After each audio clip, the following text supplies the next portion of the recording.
Sa Pilipinas ngayon, ang kagipitan ay hindi abstract na salita. Ito ay ramdam sa palengke kung saan tumataas ang presyo ng bilihin sa mga pamilyang kinakailangang maghati-hati sa kakarampot na kita at sa milyon-milyong OFW na napipilitang lumayo dahil walang sapat na oportunidad sa sariling bayan. Ang panalangin ng Salmo ay nagiging tinig ng mga nanay na nagtitipid ng pagkain, ng mga manggagawang kulang ang sahod at ng mga kabataang hindi sigurado ang kinabukasan. Ang kagipitan ay hindi lang emosyonal.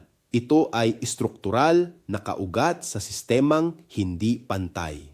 Ngunit ang sigaw na ito ay hindi nananatiling tahimik. Kapag pinagsama-sama, ito ay nagiging kolektibong panawagan. Hindi lang sa Pilipinas, kundi sa maraming bahagi ng mundo kung saan ang mga nasa laylayan ay patuloy na humihingi ng katarungan at dignidad.